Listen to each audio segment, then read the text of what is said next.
I want to bring in our power panel.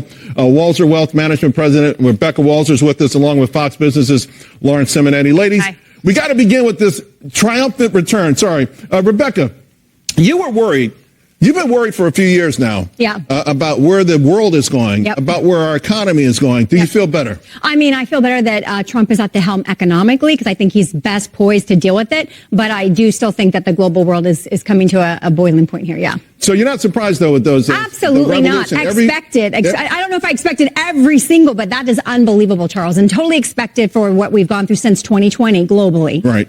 Lauren? Inflation and immigration. Yeah. Huge problems for people around the world, not just here in the U.S. There was a rightward shift happening worldwide. We are experiencing it right now, but it's certainly played out in other places. So it's like a graveyard of incumbents. So not only is Trump returning, but he's he's on fire with these appointments. By the way, we have a new X handle out there. Yeah. At Doge. Forcing ideas, ways to cut funding. It's already up there. Love it. They're communicating. They're putting a team together. How much confidence should this give folks? It's like animal spirits are back. I'm not sure how long they last. But, when Trump came in back in 2016, he was the outsider. He kind of had to prove himself. Yeah. Now he's the leader. He knows exactly what to do, and he's doing it before he even starts. He is so hitting the ground running. So right now, unleashing those animal spirits, we're seeing that in the crypto market. Mortgage applications, rates went up. Right. Yeah. And mortgage applications went up. Right. Because I think people are finally saying, you know what, it might be okay to just do a little bit more. Yeah. Invest a little bit. Just feel a little bit better about it. Now, we know there's going to be some opposition, right? It's certainly the bureaucracy, and I think about Italy. They had a historic election there, and the leader there, Meloni, she just learned that she wanted to send back all the illegal aliens too, and a judge just struck her down. So there's going to be some opposition. The media was trying to say that maybe John Thune, who's going to be the next leader, and the next Senate Majority Leader, might also push back. What do you think, Rebecca? I do think Thune is not necessarily. I think he's the same ilk of McConnell, and he will say, that he's on board with Trump's policy, but there's a lot of mechanisms you don't think he'll try to do anything to derail it? I don't know if he'll actively promote to derail it, but I don't know that he's on board. He's very establishment, Charles. He's very establishment. That's what I'm saying. I'll tell you what he said so far. Okay. Tax cuts, he's into them. Cabinet appointments, he's into them. Cutting government spending, let's do it. What he hasn't said, but what might be the problem, is how do you manage your boss? How do you manage Donald Trump? Well, you can't. That's the problem. Yeah. We'll see what happens there. I mean, Trump has a mandate. Everyone. Absolutely. The one thing we do know is that you referenced 2016. He came in. He had to hire folks from the swamp to help drain the swamp. That was never going to work. Right. All right. One of the keys to this election was old school. They just call it masculinity, right? You had Obama out there saying there was one form of masculinity, and Trump out there saying there was another type of masculinity. There's an ETF out there. Okay. It's called the Deadlift ETF.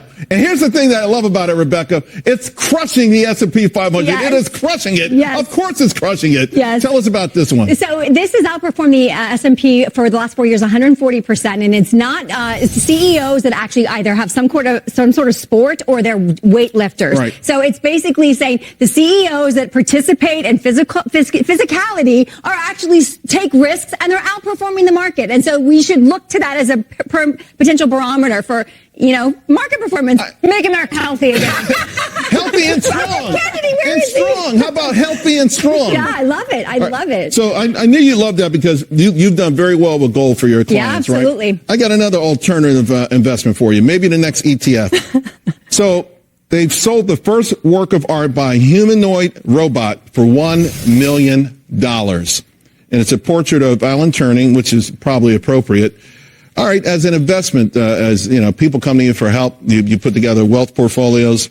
Would you ever consider this kind of an investment? I mean, I actually looked at it, and it looks attractive. I don't know if it's on the screen, but it's actually a nice looking thing. But the question is, who's getting the money? If AI's creating it, who is actually the seller to sell it? Who's selling it? Who's getting that money, Charles? 3 months ago, I bought an AI painting, and it's hanging in my great room right now, but I only paid $3,000 for it. Well, that's a lot. It's beautiful, though. It's beautiful. This story upsets me because I like to think that human beings are the real creative geniuses. Well, the painting I have, though, the artist, she put all the parameters into the program for the painting. So it's the artist. She created it with the help of AI.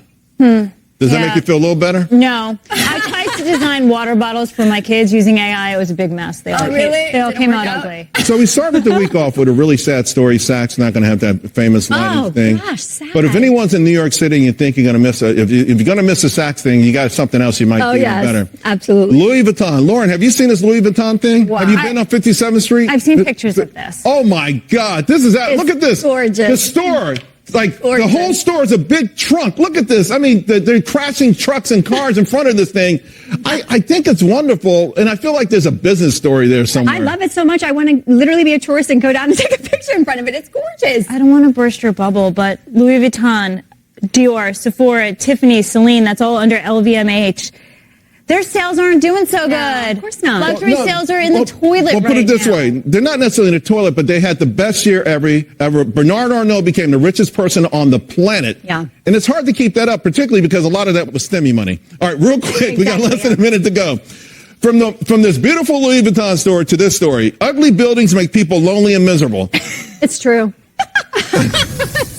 I mean, it really. It's true. Really? Absolutely. I mean, it just depresses your psyche, and then you just have this cloud, and you can't come out of it. And that's why, if you live in a gray area that doesn't get a lot of sunlight, you need to get some kind of sunlight, because it does diminish our psyche. Absolutely. But you can make them pretty inside. I would be okay in an ugly building if I decorated it nice. On the inside. You get those when fake we lived in the lights, projects, make you my feel mom better. bought a lot of plants, so we did look good inside. Do that. Absolutely. All right, the low tech, real quick, 20 seconds. Japan launched a wooden satellite. Will it work, Lauren? Well, yes, and maybe when it blows.